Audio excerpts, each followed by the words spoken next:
ये आकाशवाणी है। गुलनार आज प्रस्तुत है श्री सोमनाथ जुस्सी के इस कश्मीरी नाटक का उर्दू रूपांतरकार हैं श्री अली मोहम्मद लोन।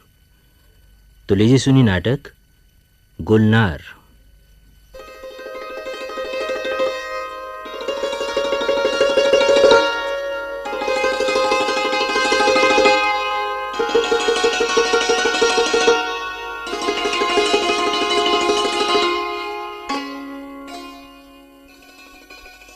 गुलनार बीबी जी।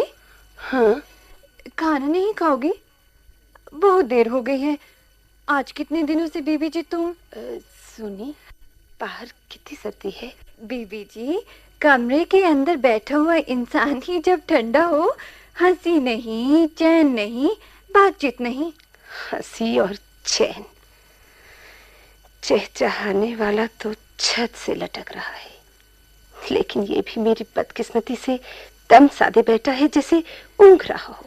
माली कह रहा था कि अच्छी जात का कुमरी है। ठहरो बीबी जी, मैं देखती हूँ। क्या देखेगी जूनी? मैं इसके पिंजरे को जरा सा हिलाती हूँ, शायद बोल पड़े। ना ना ना ना छेड़ गरीब को। नहीं बोलता। सुनी, बाहर क्या बहुत सख्त सर्दी है? बहुत सर्दी है, लगता है आजकल में ही बर्फ जरूर गिरेगी। फिर क्या बर्फ जम जाएगी, रास्ते कट जाएंगे। सुनी बीवी जी, तुम घबराओ नहीं, करीम साहब तो बस आते ही होंगे। मेरी दाईं आंख फड़क रही है। मैं भी कहूँ कि तुम इतनी उदास क्यों बैठी थी? उसके आने से क्या हवा में गर्मी आ जाती है। ये कुमरी चहचहाता है क्या? चहचहाएगा अपने आप ही। चहचहाए बगैर रहेगा कैसे? सुनी, ये थोड़ी देर पहले कौन आया था जिसके साथ तू बातें कर रही थी?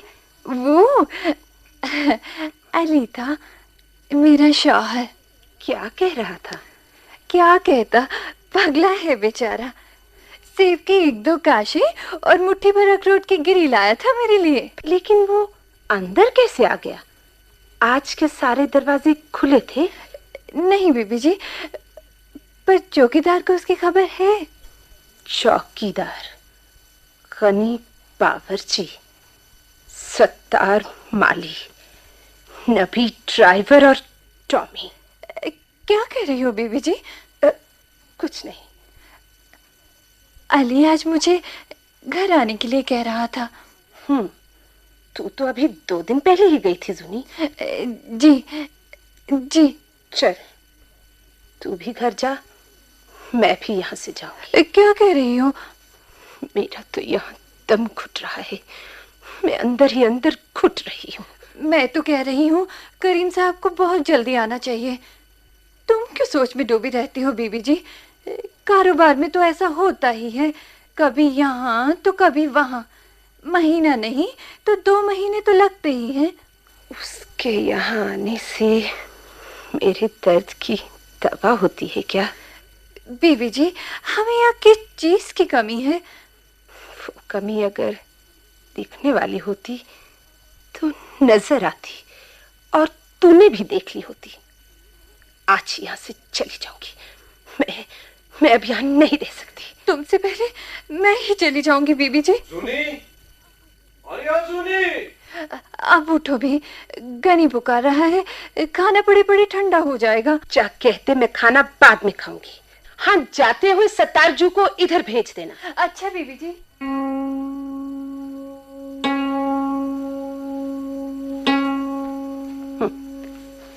खाना, सोफा, मेज, कार, टेलीफोन, कोठी सब ठिठुर चुके हैं। मौत का सा ठिठुरापन। इस पर ये बेचारा कुमरी भी इस घर की भेंट चढ़ चुका है। मेरा दिल बहलाने के लिए इसे दरवाजे पर लटकाया गया है। बेचारा कुमरी। बीबी जी, ये डेलिया के बल्ब सड़ गए। कहाँ रखे थे? नीचे कमरे में। मैंने सोचा था वहां सर्दी से बच जाएंगे। यहाँ की हर चीज सड़ जाएगी। बीबी जी, साहब से कहना कि इसमें मेरा कोई कसूर न था। अच्छा, ये कुमरी कहाँ से ले आए थे? खरीदा था। मेरा एक माली दोस्त है, वही कहीं से मंगवा कर लाया। तो ये भी इस कोठी की जायदाद बन गया है। जी हाँ बीबी, इसमें क्या शक है। सरदारजू, ये बेचारा मर रहा है। लगता है इस कोठी में कोई आसेब यहाँ की हर चीज को निगलने के लिए आ रहा है। नहीं बीबी जी, आसेब कहाँ से आएगा। यहाँ तो परिंदा भी पर नहीं मार सकता। आसेब की तो बात ही नहीं। हमारा साहब ऐसा है जो आसेब को भी निगल जाएगा बीबी जी। लेकिन जायदाद की रखवाली, मैं भी तो साहब की जायदाद हूँ। ये तो हम जानते हैं, हम तो तुम्हारे नौकर हैं, रात दिन तुम्हारी रखवाली करते हैं।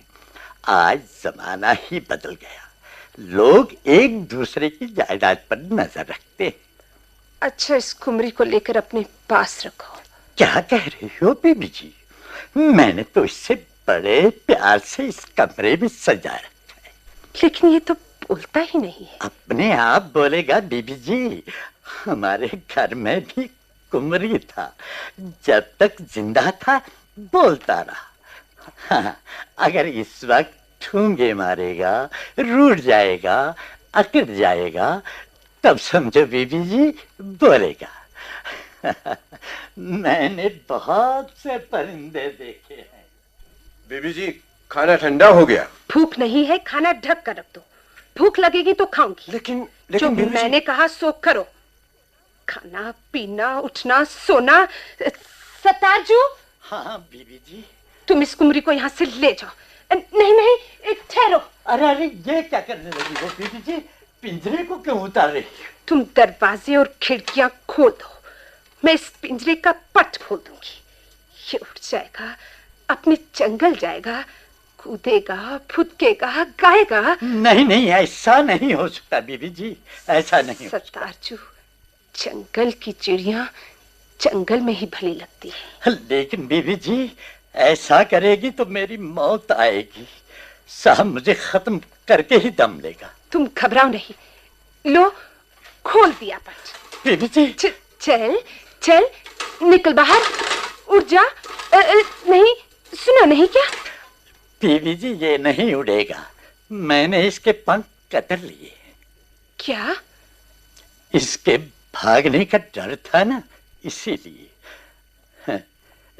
तू उदास क्यों हो गई बीबी जी? क्या बात है? कुछ नहीं, कुछ नहीं। मुझसे नहीं देखा जाता इसका ये हाल। तुम एक काम करो। क्या बीबी जी?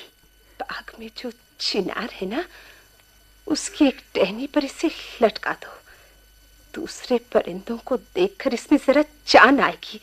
रात को अपने कमरे में रखा करो। हाँ, ये ठीक है। दीजिए पिंजरा।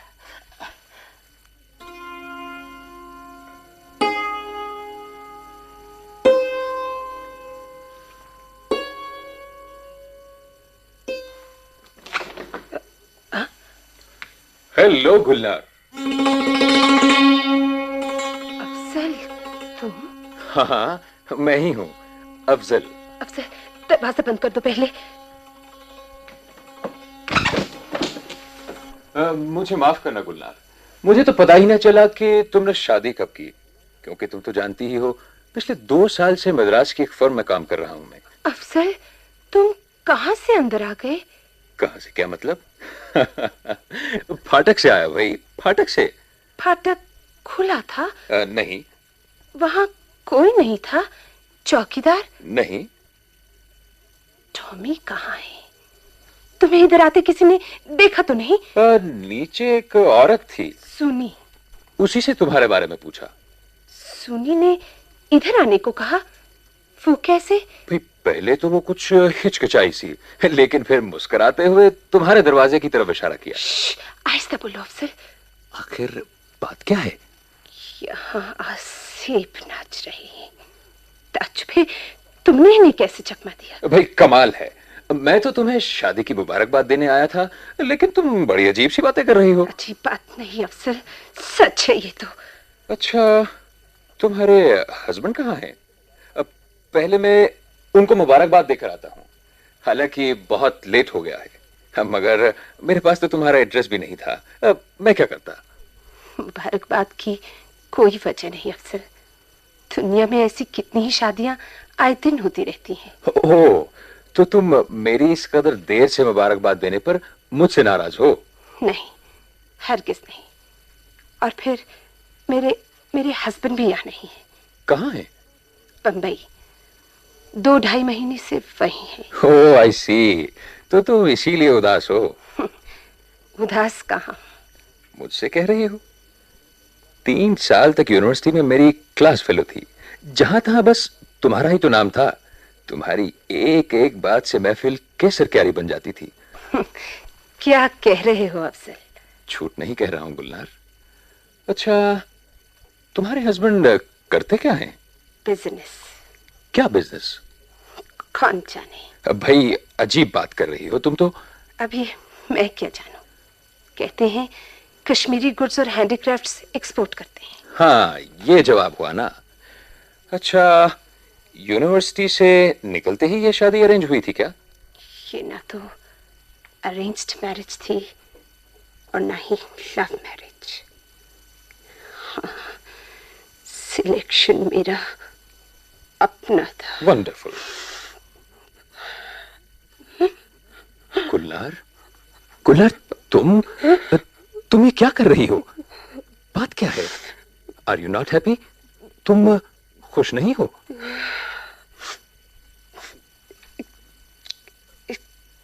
इस बात को जाने दो अफसर। ये बताओ, तुमने शादी की? पहले मेरी बात का जवाब दो, फिर बताऊंगा। ये इस पैकेट में क्या लाए हो? अरे हाँ, मैं तो भूल ही गया था। ये मेरी तरफ से तुम्हारी शादी का प्रेजेंट। इसका मौका अभी नहीं आया अफसर। इसे पास रखो, जब मेरी शादी होगी तब लूंगी। What? सच कह रही हूँ अफसर। तो क्या तुम इधर शादी के बगैर ही रह रही हो? नहीं, शादी हो चुकी है। ओहो, शादी होगी, शादी हो चुकी। What mystery. तुम तो देखते ही देखते इंसान को पागल बना दोगी। तुम्हारे अंदर पहले ऐसे उलझाव न थे? अफसर कह दिया ना, आहिस्ता बोलो, यहाँ सेब है। तुम कहाँ जा रही हो? ये मनहूस जगह छोड़कर जाना है मुझे। कहाँ? जहाँ रास्ता मिले। आखिर इसकी वजह? आज शादी टूट जाएगी। वो कुछ ही दिनों में वापस आ रहे हैं। उनके आने से पहले ही मैं यहाँ से चली जाऊंगी। बड़ी अफसोसनाक बात है ये। कोई अफसोस की बात नहीं। मैं बराबर 1 साल से इसी सोफे पर बैठी रही हूँ। मुझे लगता था इसी सोफे पर बैठे बैठे मैं एक दिन पत्थर में तब्दील हो जाऊंगी। पत्थर की मूर्ति। वो मुझे कुछ देर तक जमीन में दबाए रखेगा, फिर इसके बाद मेरा व्यापार करेगा और मैं विदेश के किसी बड़े ड्राइंग रूम की जीनत बन जाऊंगी। जिस तरह मैं आज भी जीते जी वही जीनत हूं। देखो, उस कोने में रेडियोग्राम है, इस तरफ रिकॉर्ड प्लेयर, उधर अलमारियों में खिलौने और सजावट की चीजें, वो रहा टीवी और वो टेलीफोन, और ये लेटेस्ट डिजाइन का सोफा सेट। ये रहे कालीन और मैं इस इतने बड़े ड्राइंग रूम में एक बड़ा सा डेकोरेशन पीस। गुलनार, औरत तो वैसे भी घर की जीनत और रौनक होती है। इसी का तो अफसोस है अफसर। मैं तब जीनत होती, रौनक होती, जब यहाँ कोई आता जाता या मैं दरवाजे से बाहर जाती। किसी ने आने जाने से मना कर रखा है? काश मैं ये जान पाती। हाँ, शुरू में जब मैं कमरे से निकलकर बाग में टहलने निकला करती थी तो मुझे लगता था कि घर के नौकर चाकर मुझे नजरों से ताड़ा करते हैं। लगता था जैसे उन्हें मुझ पर या इस गले पर हमला किए जाने का खतरा हो। शादी यानी उस वाक़े के बाद या तो हम खाने के कमरे में या बेडरूम में मिला करते थे। बातचीत से क्या लगता था तुम्हें? खाने की मेज पर हमारे लिए नेमतें हुआ करती थी। मेरी सजावट के लिए वो नई नई पोशाकें लाया करते थे, नए नए जेवर। इससे इनकार नहीं, लेकिन अफसर इतना ही तो नहीं होता। ये चीजें पैसे देकर खरीदी जा सकती हैं, लेकिन जो चीज इन्हें फुकत देती, मतलब जो चीज हमें एक दूसरे की तरफ खींचती, उसका कहीं कोई वजूद भी नहीं था। तुम्हारे साथ अक्सर क्या बातें किया करते थे वो? कहते थे खाना खाओ, चाय पियो, सो जाओ, आराम करो, लो ये नई पोशाक लाया हूं। बाकी उनके दिल और दिमाग पर बिजनेस सवार था, पैसा और जायदाद। तो तुम्हारे कहने का मतलब ये है कि तुमने अपना साथी चुनने में धोखा खाया? नहीं, ये सिलेक्शन मैंने जानबूझ कर किया था। और बहुत से मुझसे शादी करना चाहते थे, वो सब मेरे आगे पीछे नाचा करते थे। आखिरकार मैंने 3 आदमी सिलेक्शन के लिए चुन लिए थे। तीनों में से एक मेरा यही चहेता था। वही एक दिन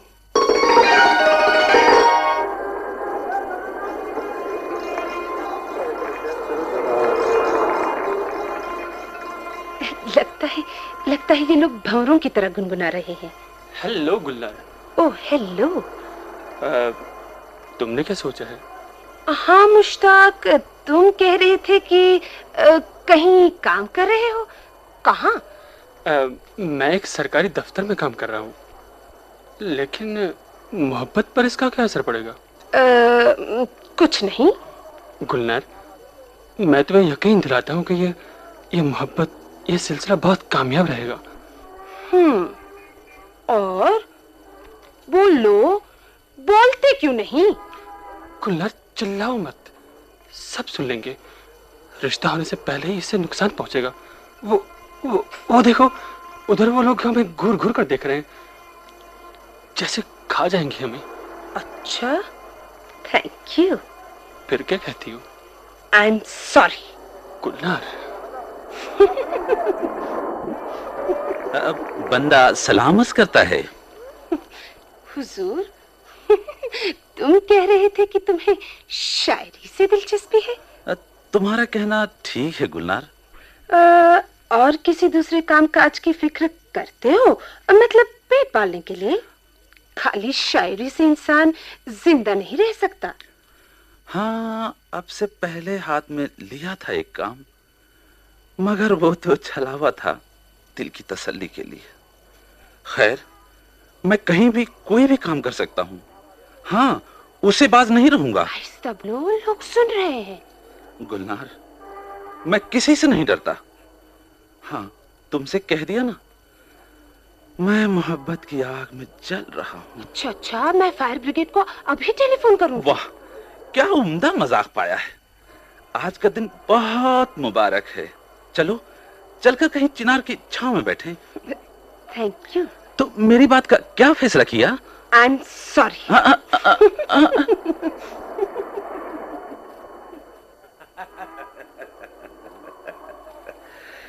इनके इंटरव्यू का क्या नतीजा निकला? हाँ तो करीम साहब, मैंने उस दिन आपसे पूछा ही नहीं कि आपकी तालीम। आप शायद कॉलेज की तालीम की बात कर रही हैं, किताबी तालीम की बात। देखिए, मुझे बचपन से ही इस तालीम से कोई दिलचस्पी नहीं थी। 4 किताबें पढ़ने से जिंदगी का तजुर्बा हासिल नहीं होता। हाँ, कारोबार और बुरे भले की पहचान के लिए जितना जरूरी है उतना इल्म मेरे पास है। आप इकरार कीजिए, कल ही शहर से बाहर कोठी खड़ी कर दूंगा आपके लिए। मैं जानता हूं कि आपको शहर के अंदर रहना अच्छा नहीं लगेगा। बाग की तकसीम का ये खाका है।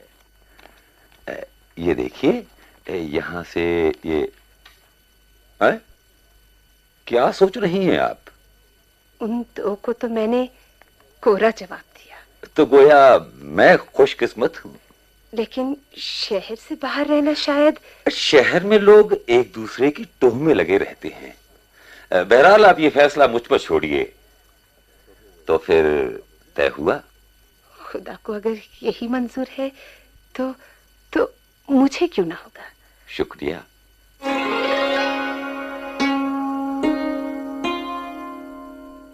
पहले ही जो फैसला सोचे समझे बगैर मैंने उसी पर छोड़ दिया, वहीं से मेरी पहली गलती शुरू हुई।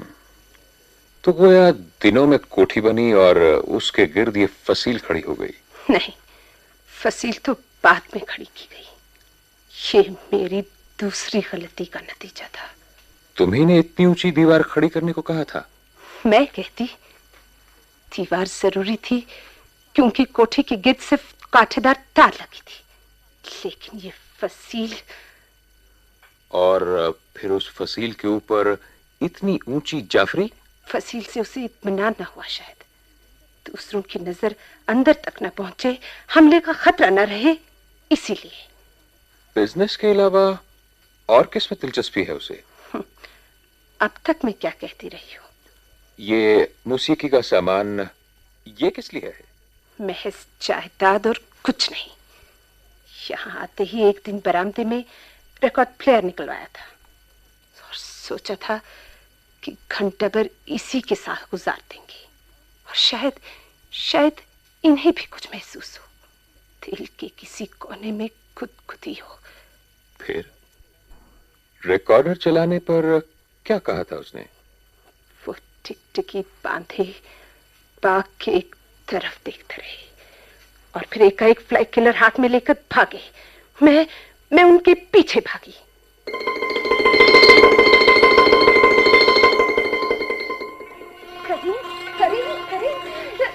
करीम, क्या बात है? करीम, ठीक हो ना? ये भंवरे हैं, तुम्हारा क्या लेते हैं? तुम इन्हें मारते क्यों हो? मर जा कमीने, मर गया ना? करीम, खुदा के लिए इन्हें मत मारो, ये बाग की जीनत है। बाग की जीनत? तुम चुप रहो। क्या कहा? ये मेरी प्रॉपर्टी की सीमा के अंदर घुस गए हैं, फूलों का नुकसान करते हैं, उनका खून चूसते हैं। मैं इन्हें बर्दाश्त करूंगा क्या? ये मेरे फूलों का रस चूस रहे हैं। इन्हें मारोगे तो और आएंगे। तुम समझते क्यों नहीं करीम?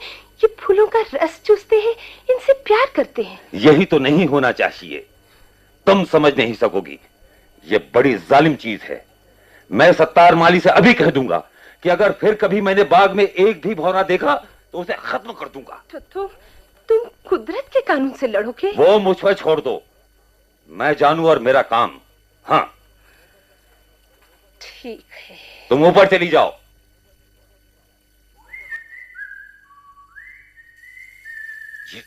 ये सीटी किसने बजाई? ये दो आदमी इधर कहां से आ गए? यहां न कोई गली है और न चलने की कोई राह। नहीं, लगता है जैसे गुलनार को ढूंढते ढूंढते इधर तक आ गए हैं। अच्छा, तो इसीलिए मुझे भौरों को मारने से रोक रही थी। इन्होंने मुझे देखा है, उल्टे कदमों वापस जा रहे हैं। बस इतना ही कलेजा था। हैं? तुम अभी तक यहीं थी? तुमसे जो कह दिया, ऊपर चली जाओ। इतनी जल्दी क्या है? आओ इधर, कुर्सी पर बैठे। यहां से दूर तक नजर जाती है, इसलिए उठो, ऊपर चली जाओ। देखो, बर्फ से ढके पहाड़ धूप में कैसे चमक रहे हैं। बसंत की हवा मुर्दा रूहों में भी जिंदगी दौड़ाती है। उन फूलों से लदे हुए पेड़ों को देखो, आंखों में ठंडक पैदा करते हैं, रूह में ताजगी दौड़ती है। देखो देखो परिंदे हवा में किस तरह अपने जिस्म को ढीला छोड़कर नाच रहे हैं। उधर उधर उस तरफ देखो। तुमसे कह दिया कि ऊपर चली जाओ। शायरी कर रही है, इससे इंसान पागल हो जाता है। ये नजारे हमें रास नहीं आएंगे, इसीलिए मैं इस कोठी के चारों तरफ इधर उधर की नजर रोक दूंगा। कल सुबह तक इसके चारों तरफ दीवार खड़ी हो गई होगी। दीवार? वो बाहर की नजर को रोकेगी या अंदर की नजर को? अंदर नहीं, बाहर की नजर को। लेकिन इधर किसको बाहर वाली नजर का खतरा है? वो तुम नहीं समझ पाओगी। क्या मुझे खतरा है? मैंने कब कहा? कोठी के अंदर का सब कुछ दूर से नजर आ रहा है। आखिर प्रॉपर्टी का भी तो ख्याल रखना है। करीम, ये बहाना बना रहे हो। ये फैसला ठीक नहीं है। मेरा फैसला कभी भी गलत नहीं होता।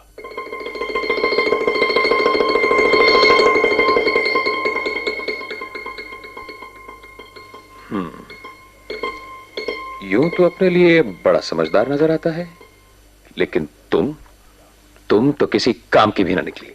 मैं क्या करती? वो डरता था कि मैं शायद वो कुछ किसी दूसरे को दूंगी जिसके लिए वो खुद कभी तलबगार न था। उसका एक एहसास मर गया है और तुम्हारा दूसरा। ये दरवाजा किसने खोला? आसिफ ही, आसिफ। तुम किसकी इजाजत से अंदर आ गए? चौकीदार, ये मेरी इजाजत से यहाँ आए हैं। मगर बीबी जी, हम साहब का हुक्म नहीं तोड़ सकते। कौन? गनी बावर्ची। खबरदार, कदम आगे नहीं बढ़ाना। लकड़ी दूर रख, नहीं तो मैं खिड़की से कूदकर जान दूंगी और खूनी तुम कहलाओ। भाइयों, माफ कर दो, मैं चोर नहीं हूं और ना ही मैं हमला करने की नीयत से आया हूं। भाई मैं तो तुम्हारी बीवी जी के साथ पढ़ता था। चल पढ़ा करता था। हम जानते हैं कि तू यहाँ बैठकर बीबी जी को क्या पट्टी पढ़ा रहा था। तुम ये न समझो कि हम कानून में रुई से बैठे थे। साहब को आने दो, हम कह देंगे कि बीवी जी किसी के साथ अंदर से दरवाजा बंद करके बातें कर रही थी। कह दो, जरूर कह दो। तू जाएगा कि इस रॉड से तेरा सर फोड़ दूं। चौकीदार, जुबान संभाल कर बात करो। अच्छा भाई, चलता हूं। Okay Gulnar, bye. I am very sorry अफसर, वेरी सॉरी। बीवी जी, हम हुक्म की तामील करते हैं। हाँ, हम साहब के वफादार नौकर हैं।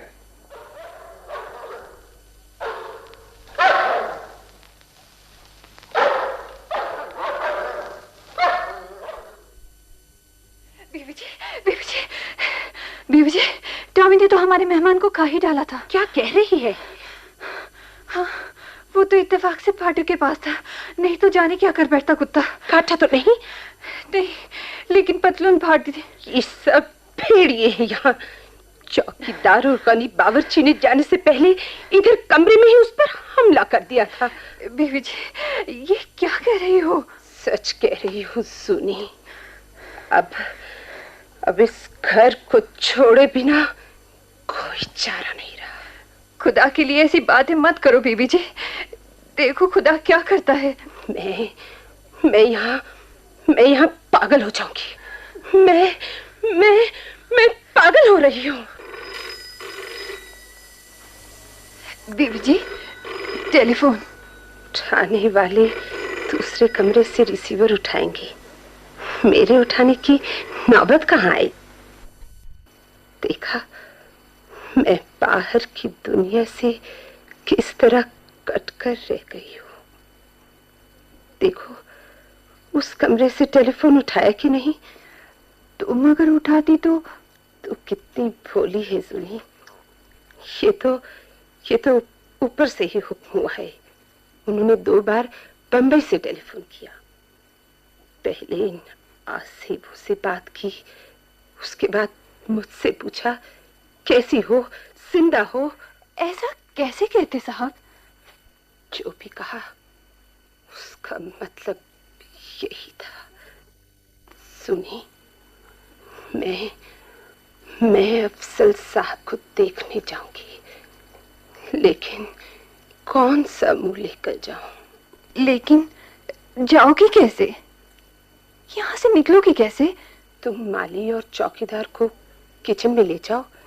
ड्राइवर आज सवेरे ही कहीं चला गया है। किस बहाने से जाऊं? तू जाकर कह दे, इधर आओ, ये कैसी करतूत है तुम लोगों की? मेहमान पर हमला कर दिया, बीबी जी रो रही है, और इस तरह इन्हें बातों में लगाए रख। अच्छा बीबी जी। चलात कहीं की, असल में गलती मेरी ही है। मैंने ही खुली ढील दी है इन्हें। वो दोनों किचन में ही है। अब तो सत्तार माली भी चला गया उनके पास। तो मैं जाऊंगी। इनमें से कोई पूछे तो बताना सो रही है। बीबी जी, तुम वापस कब तक आओगी? ये न पूछ सुनी। आई तो आ गई, नहीं तो नहीं। बीबी जी, तुम्हारे लौटने तक मैं यही इंतजार करूंगी। तब तक मैं घर नहीं जाऊंगी। नहीं, मैं अभी यहाँ नहीं आऊंगी। बीबी जी।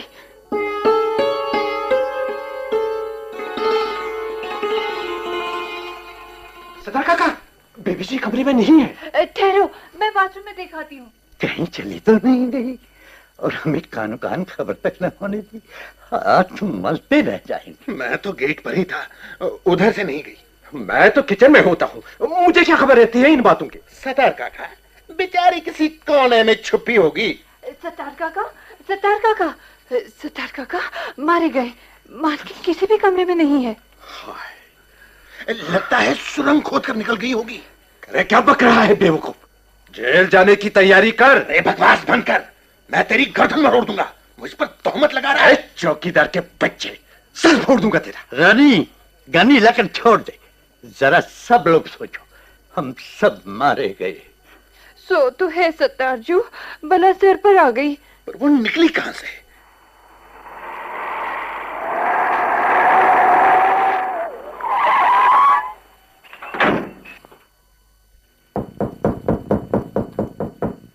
दरवाजा खुला है। अफसर, अफसर, आई एम वेरी सॉरी अफसर। गुलनार, तुम कैसे इधर आ गई? कैसे आने दिया उन्होंने? जैसे भी आ गई। मैं तुमसे उन आसेबों की बदतमीजी के लिए माफी मांगने आई अरे हूँ। तुम तो बहुत जज्बाती हो, और उनसे क्या तवक्का रखी जा सकती थी। जाने दो, दम तो लो। मैं उधर टेक लगाकर बैठ सकती हूँ?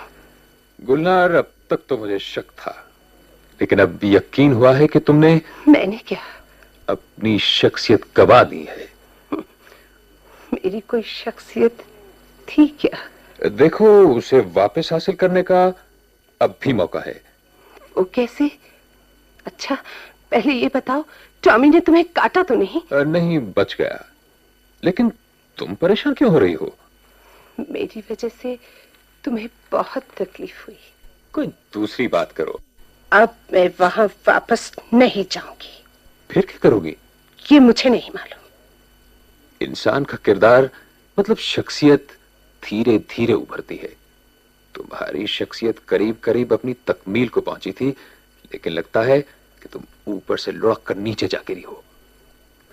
इसी साल, 1.5 साल में लगता है जैसे तुम्हारे आईने के टुकड़े होकर बिखर गए हैं। अफसर, मैं उस कले में उभर नहीं सकती। मैं वहां की दीवारों तक से डरती हूँ। डरती हूँ? तुम अपनी शख्सियत की हिफाजत तो कर सकती थी। तुम्हारा मतलब ये तो नहीं कि तुम्हारी तालीम, तुम्हारा कद, खूबसूरती, बात करने का अंदाज, तुम्हारी संजीदगी, तुमने ये सब एक तरफ रख दिया और कोठी में कदम रखते ही गलत चीजों के साथ समझौता कर लिया। मैं पहले ही धोखा खा गई। मैं नहीं जानती थी कि वो महज एक ताजिर व्यापारी है और इतना साले। गुलनार, मैं तो सिर्फ एक ही बात कहूंगा, उसने तो ज्यों त्यों करके अपनी शख्सियत को तुम्हारे किरदार के पिंजर पर तामीर किया, फिर पिंजर को अलग छोड़ खुद देवदार की तरह मजबूत जड़ों पर ऊंचा उठा, अपने महल और फसील की तरह ऊंचा। तो मैं अब सिर्फ एक पिंजर रह गई हूं।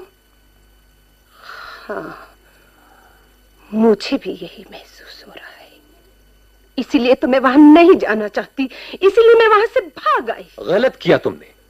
तुम्हारे ख्याल में क्या मुझे अपनी जान से भी हाथ धोना चाहिए था? हाँ, अगर तुम अब भी अपनी शख्सियत को फिर से उभारना नहीं चाहती तो माफ करना, उस सूरत में तुम्हारा मर जाना ही अच्छा। अफसर, ये तुम कह रहे हो? तुम जो किसी जमाने में मेरे गमखार और हमदर्द थे। मैं ये सोचकर तुम्हारे पास आई थी कि तुम मेरा सहारा बनोगे और मैं अपने पांव पर फिर से खड़े हो सकूंगी। और तुम कहते हो कि मुझे मर जाना चाहिए। तुम पर तो सचमुच आज सेब सवार हो गए हैं। तुम्हें अपने पांव पर खुद खड़ा होना है। ना कोई लाठी तुम्हारे काम आएगी और ना ही कोई सहारा।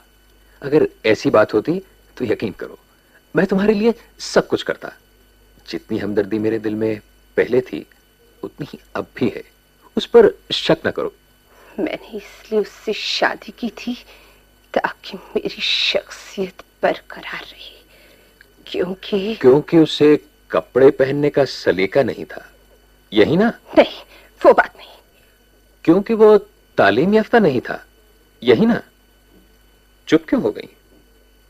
जबरदस्ती किसी पर डोमिनेट करके अपनी शख्सियत को बरकरार नहीं रखा जा सकता गुलनार।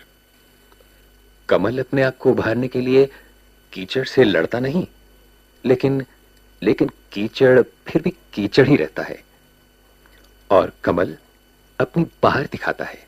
तो क्या तुम्हारे कहने के मुताबिक मरना ही मेरे लिए ठीक होगा? फिर वही बात गुलनार, तुमने हथियार क्यों डाल दिए हैं? अफसर, मैं मरना नहीं चाहती।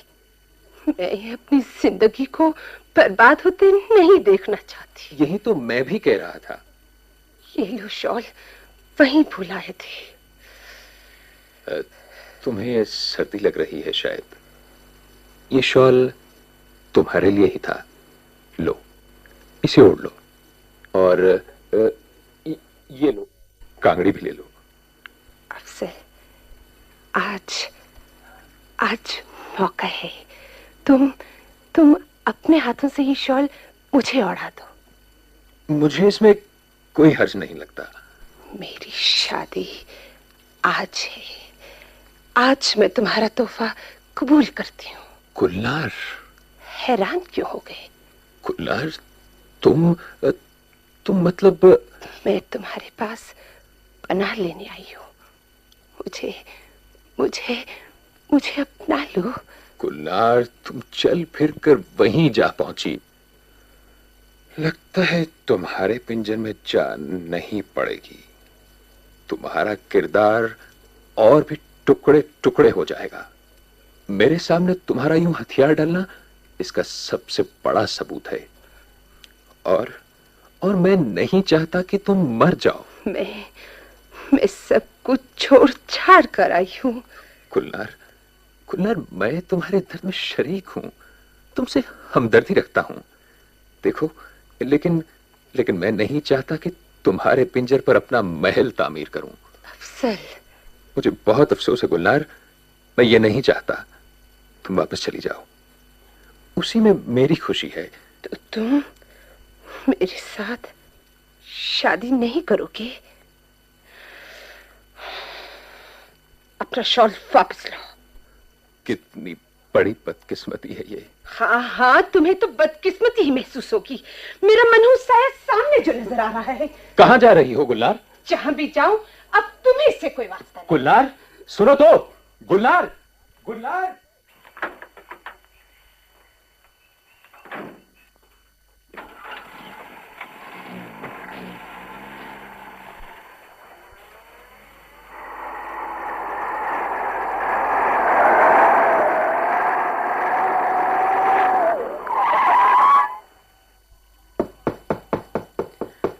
कौन है?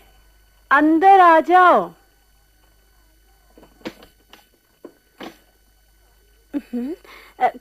कौन हो तुम?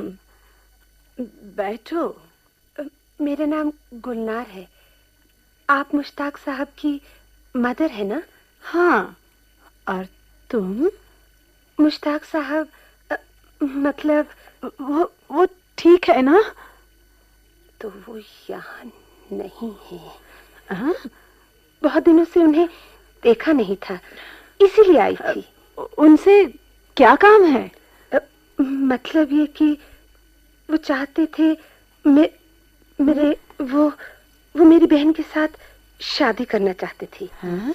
इस काम के लिए जो आदमी बिचौलिया बना था बाद में गायब हो गया। अरे उसने तो उसका जिक्र तक नहीं किया।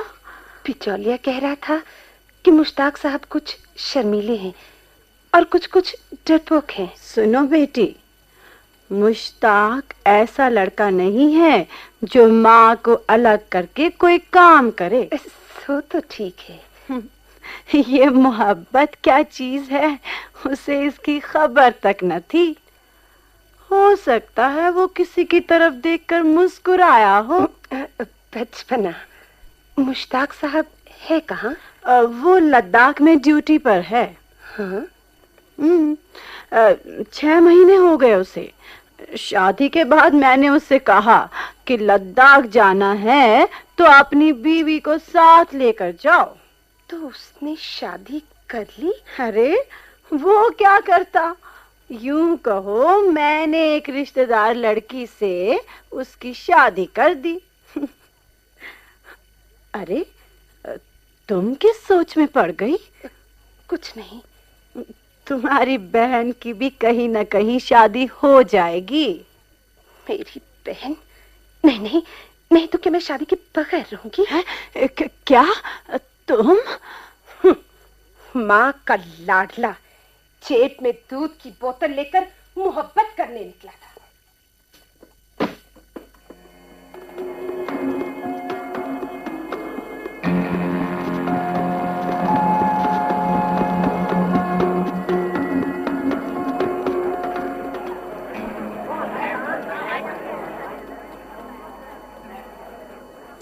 हाँ, शायद वही है, इधर ही आ रही है।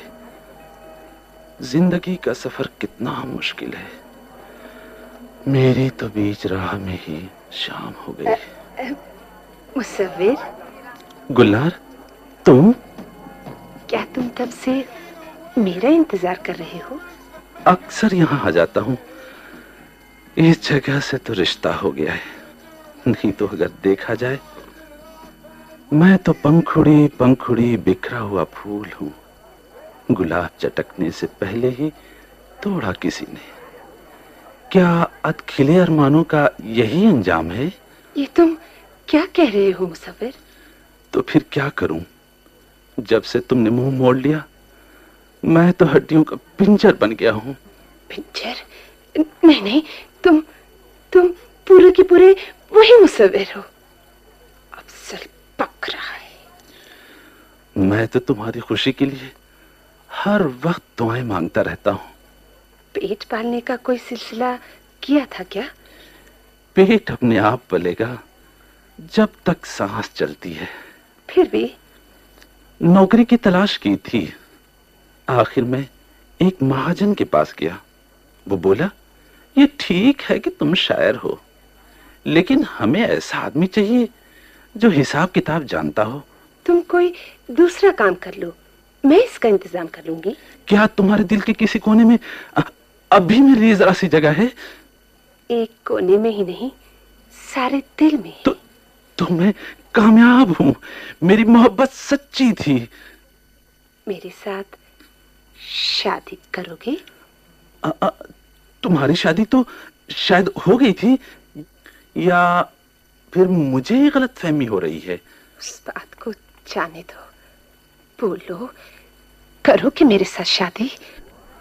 शादी करके मेरी मोहब्बत कमजोर हो जाएगी। फिर उस दिन मेरा इंतजार क्यों कर रहे थे? हाँ, इंतजार कर रहा था, ये सोचकर कि तुम आओगी। हम एक दूसरे की बाह में बाह डालकर कहीं दूर एक दूसरे के साथ वक्त काटेंगे। मैंने नहीं कहा था कि आओ चिनार की छांव में चले, लेकिन तुमने तो थैंक यू कहकर टाल दिया था ना। तो तुम मेरे साथ शादी करने के लिए तैयार नहीं हो? नहीं, शुक्रिया गुलनार। फिर भी तुम्हारी मोहब्बत जिंदा रहेगी। मुझे सिर्फ मोहब्बत की तपिश और गर्मी की जरूरत है। तो ये तुम्हारा आखिरी फैसला है। शुक्रिया। तुम्हारी गली सड़ी शाख पर आशियाना बनाने से कहीं अच्छा है कि कोई मजबूत चाल तलाश कर।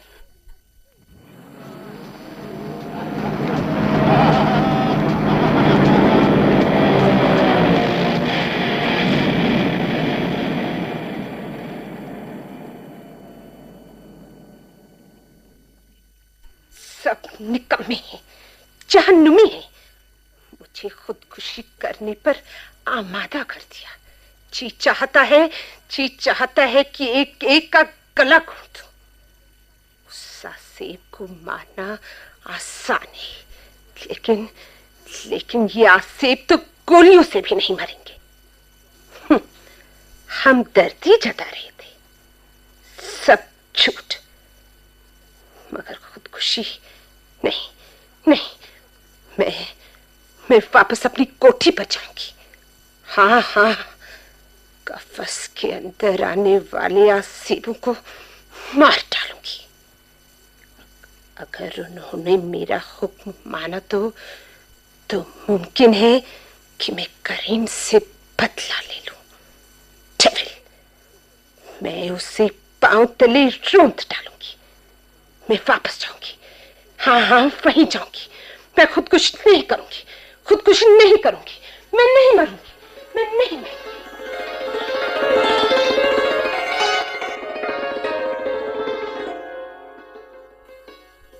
बीबी जी, तुम आ गई बीबी जी। मैं जानती थी तुम जरूर आओगी, तुम वापस जरूर आओगी। अपना घर छोड़कर कहाँ जाती भला? गुलनार बीबी जी, तुम अब खुश हो जाओगी। किस बात पर भला? कुमरे बोलने लगा है, इतना बोलने लगा है।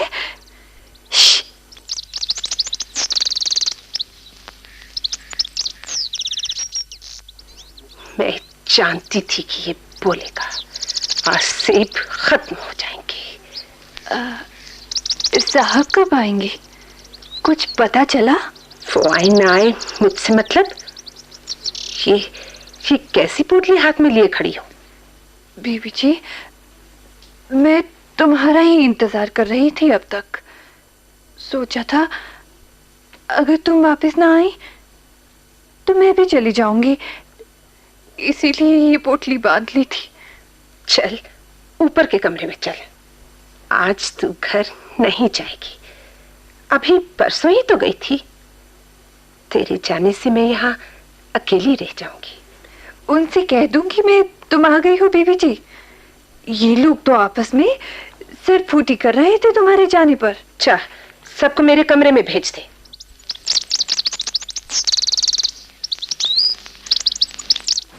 अच्छा हुआ कि तू बोलने लगा।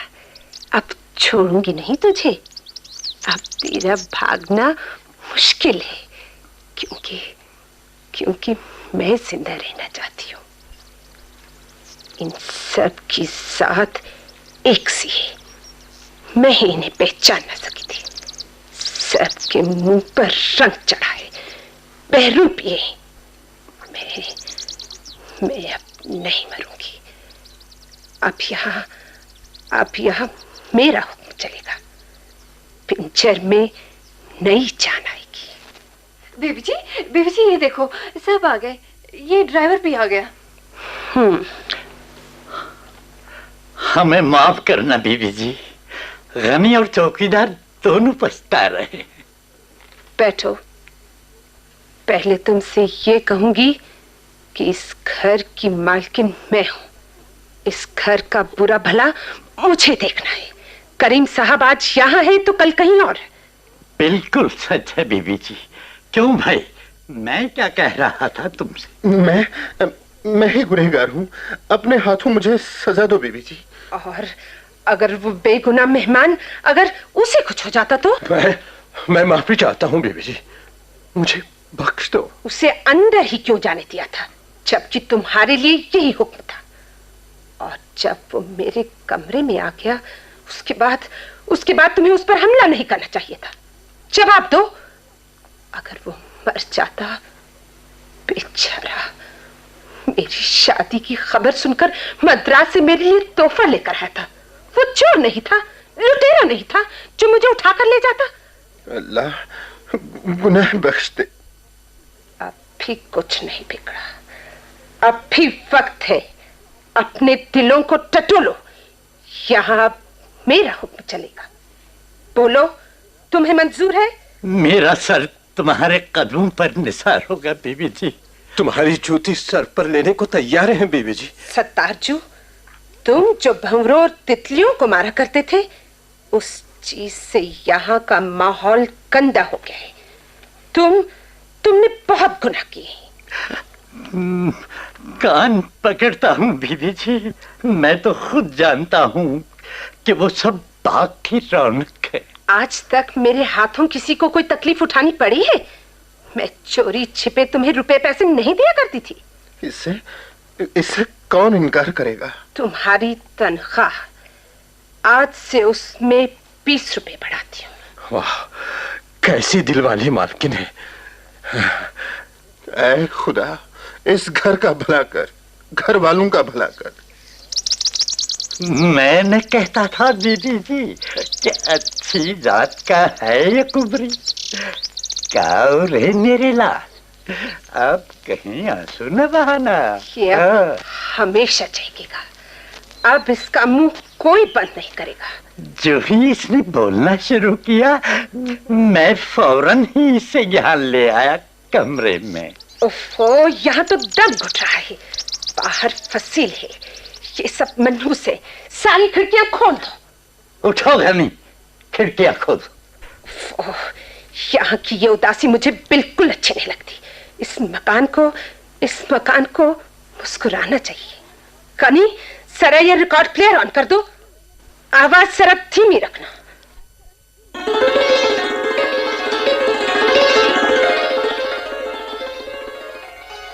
शायद अल्लाह इस घर पर रहम करेगा। ये फसील तो हमने लोगों की नजर का कांटा बना दी। कैद खाने की फसील भी इतनी ऊंची नहीं होती है बीबी जी। हाँ मोटे, आज तक ऐसा क्यों नहीं कहते थे? इस पर आक्षेप सवाल था बीबी जी। यहाँ तो हवा भी दम साथे बैठी है। मजदूर और कारीगरों को बुलाओ। फसील से ऊपर की जाफरी हटवा दे। दीवारों को पस्त करा दो। बीबी जी, ये काम कल सुबह होगा। कल सुबह? नहीं, ये काम अभी शुरू हो जाना चाहिए, नहीं तो तुम्हें भी रात में वही ख्वाब ले डूबेगा। आपने बीबी जी कोई ख्वाब देखा था? हाँ, जब तुमने उस मेहमान पर हमला किया था, मैं सो गई थी, लेकिन ख्वाब देखकर डर गई। जैसे कोई आया हो और कहने लगा, लोगों की आंखों का कांटा मत बनो। लोग जानते हैं कि तुमने ये ऊंची दीवार अपनी दौलत की हिफाजत के लिए खड़ी कर दी है। जाओ भाई, चौकीदार यही काम कर लो। जाकर मजदूर और कारीगर ले आओ। और पहली मंजिल किराए पर चढ़ाने का बंदोबस्त करो। इससे घर में चहल पहल रहेगी। यहाँ तक तो ठीक ही है बीबी जी, लेकिन किराएदार कहीं बाग का नुकसान न कर दे बीबी जी। लो, किस फिक्र में पड़ गए तुम? तुम्हारे ख्याल में वो किराएदार क्या भिख मंगे होंगे? तब तो ठीक है बीबी जी। और मेरी इजाजत के बगैर यहाँ कोई भी नहीं आएगा, चाहे वो खुद करीम साहब ही क्यों ना हो। ये क्या कह रही हो बीबी जी? मिसाल के तौर पर कह दिया। वो बेचारा फिर इतनी जुर्रत भी कैसे कर पाएगा? घंटों फाटक के बाद दस्तक दिलवाती रहूंगी उससे। भाई उठो, अपना काम संभालो। गुलाम नबी, गाड़ी गैरेज से निकालो। कहाँ जाओगे बीबी जी? आज सभी सैर खुद चलेंगे। वहीं से चौकीदार मजदूरों और कारीगरों को लेकर आएगा। जुनी, चल, तू भी चल। उठो भाई। गुलाम नबी, गनी, तुम यहीं रहोगे। चलो भाई, चल चल चल चल चल। मैं तो तुम्हारे पंख नोच के रख दूंगी। तुम्हारे महल की ईंट ईंट गिराकर तुम्हें पिंजर में बदल डालूंगी। तुम मेरे पांव चूमोगे। कह रहा था कि मेरा फैसला ठीक नहीं होता। ये रिकॉर्ड प्लेयर अब यहाँ गूंजा करेगा और मैं उसे अपनी गूंज से गूंगा कर दूंगी।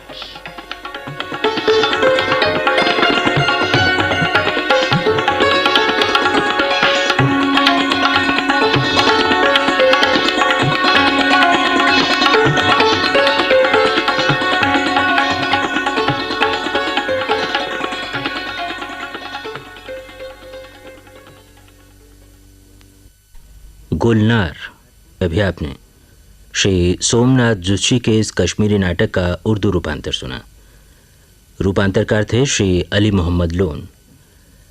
नाटक के प्रस्तुतकर्ता थे श्री प्राण किशोर और प्रस्तुतिकरण सहायक थे श्री मोतीलाल काचरू। तकनीकी सहायक सर्वश्री M.L. शेर और M.L. कौल। नाटक की संगीत रचना श्री भजन सोपोरी ने की थी। नाटक में भाग लेने वाले कलाकारों का भूमिका सहित परिचय इस प्रकार है। गुलनार कुमारी ज्योति रैना, जूनी श्रीमती प्रमिला बाजवा, सत्तार श्री सुदामा जी कौल, गनी श्री प्यारेलाल राजदान, मुश्ताक श्री इंदर मोहन, मुसव्विर श्री मोहम्मद ज़ियाउल्लाह, करीम श्री Y.P. शर्मा, माँ श्रीमती राज किरण और चौकीदार श्री O.P. खशु।